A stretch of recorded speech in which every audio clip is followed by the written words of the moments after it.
하겠습니다. 여러분, 요엘서의 이 뜻을 얘기하라 그런다면 여호와 그는 하나님이시다, 이런 뜻입니다. 여호와 야훼는 하나님이시다. 그 이름에서 느끼는 그 하나님의 비장함도 있습니다.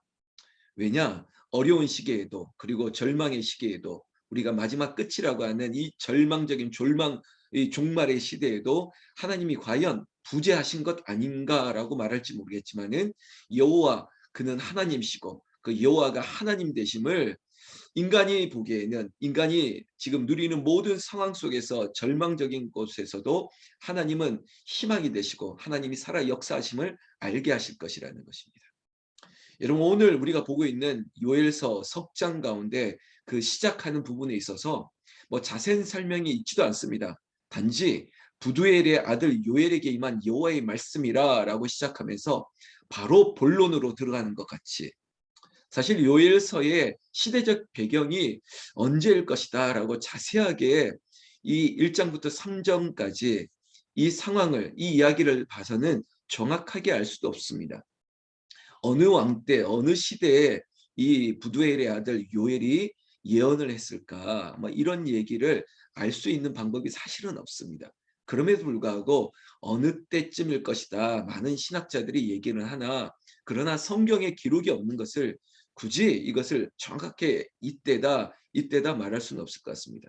그럼에도 불구하고 이 성경의 이야기를 보니까 마지막 때가 분명한 것 같습니다.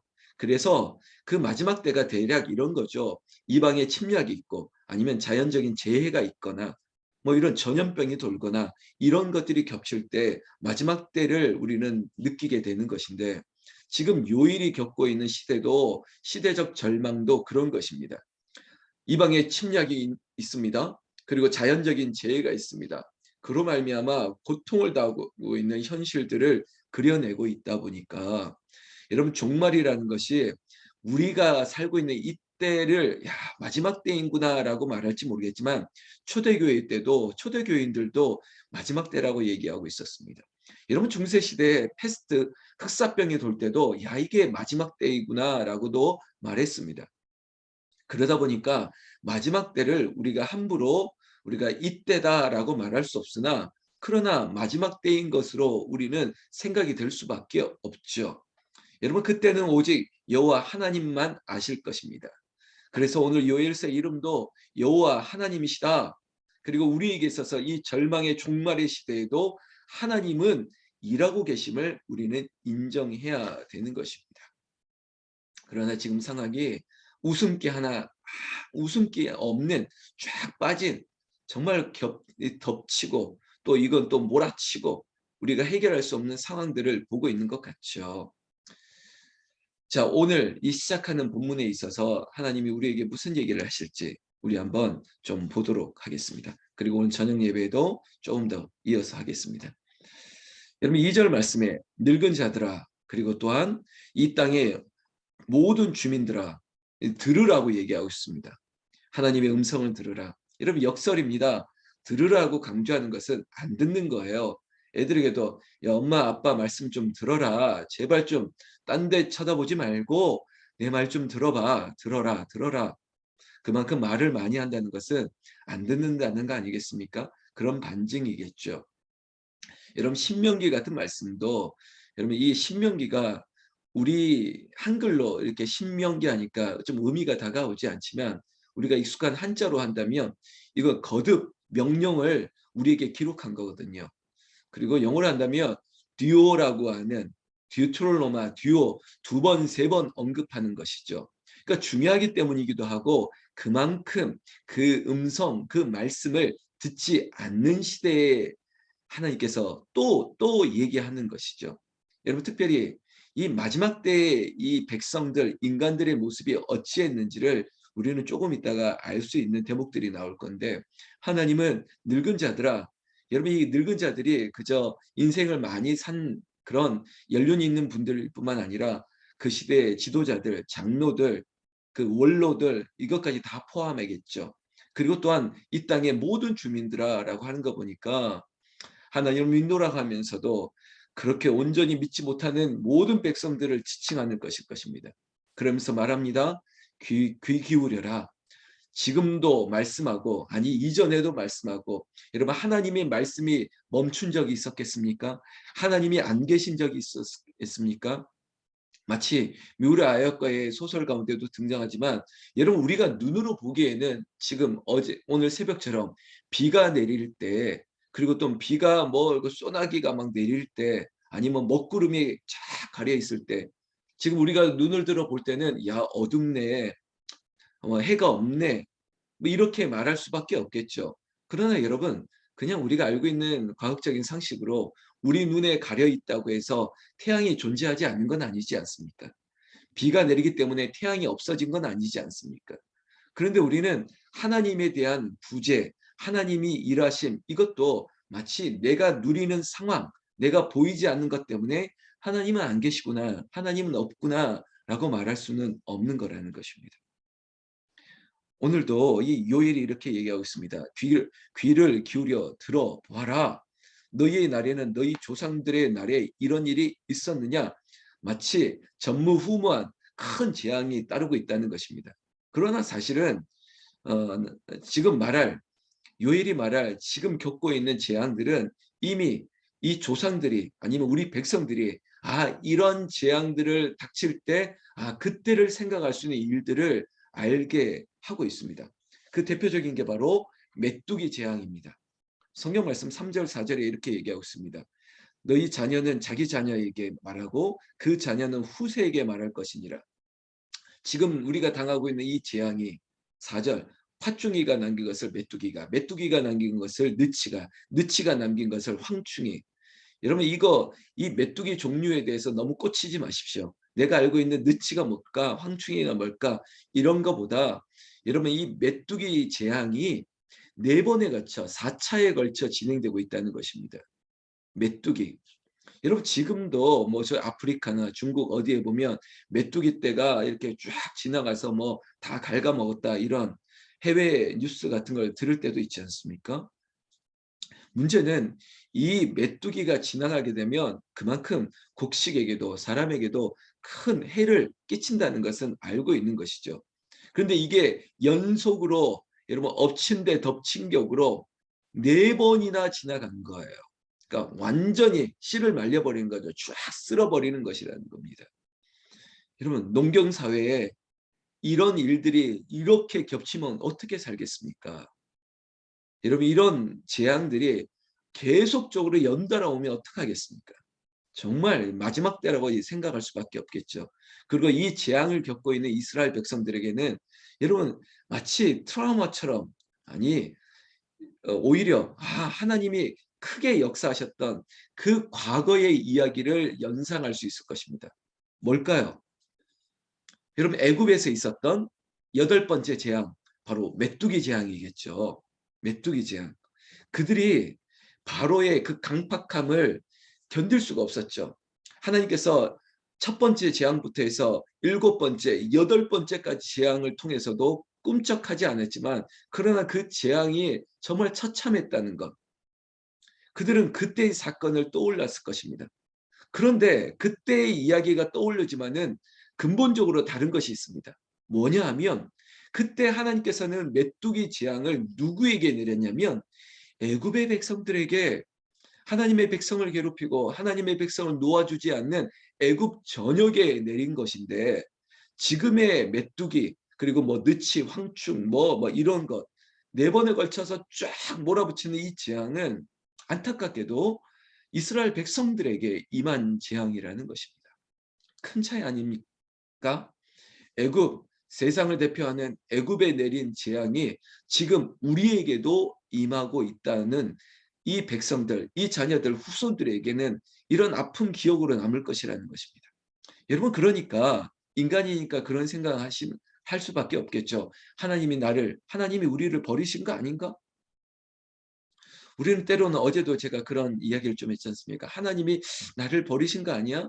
우리가 왜 나는 하나님을 잘 믿는데 내가 교회 열심히 하는데 내가 뭐 헌금도 잘하고 이것도 하는데 왜 이러시지?라고 말할 때 그러나 근본적으로 우리는 내 깊숙이 박혀있는 하나님과 나와의 관계 속에 흐트러졌던 죄의 문제들을 생각하지 않고 그저 눈에 보이는 현상들 때문에 하나님이 나를 버렸다라고 말할 수 있지만 여러분 우리가 하나님의 일을 어찌 알겠습니까?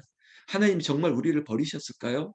하나님이 우리에게 징계하시는 것을 우리는 심판한다라고 우리는 혹시 오해하고 있는 거 아닐까요? 하나님은 절대 우리를 버리시지 않습니다. 하나님이 떠나신 적이 없습니다. 하나님의 부재는 없었습니다. 다른 이방신들에게 너희의 신이 어디 졸고 있느냐? 자고 있는 거 아니냐? 어디 나가 있는 거 아니냐? 아닙니다.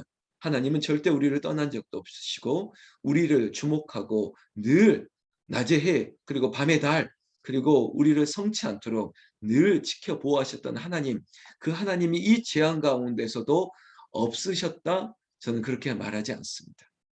하나님은 일하고 계십니다. 이러한 재앙을 통해서도 이스라엘 백성들을 향한 하나님의 방법, 하나님의 뜻은 여전히 일하고 계십니다.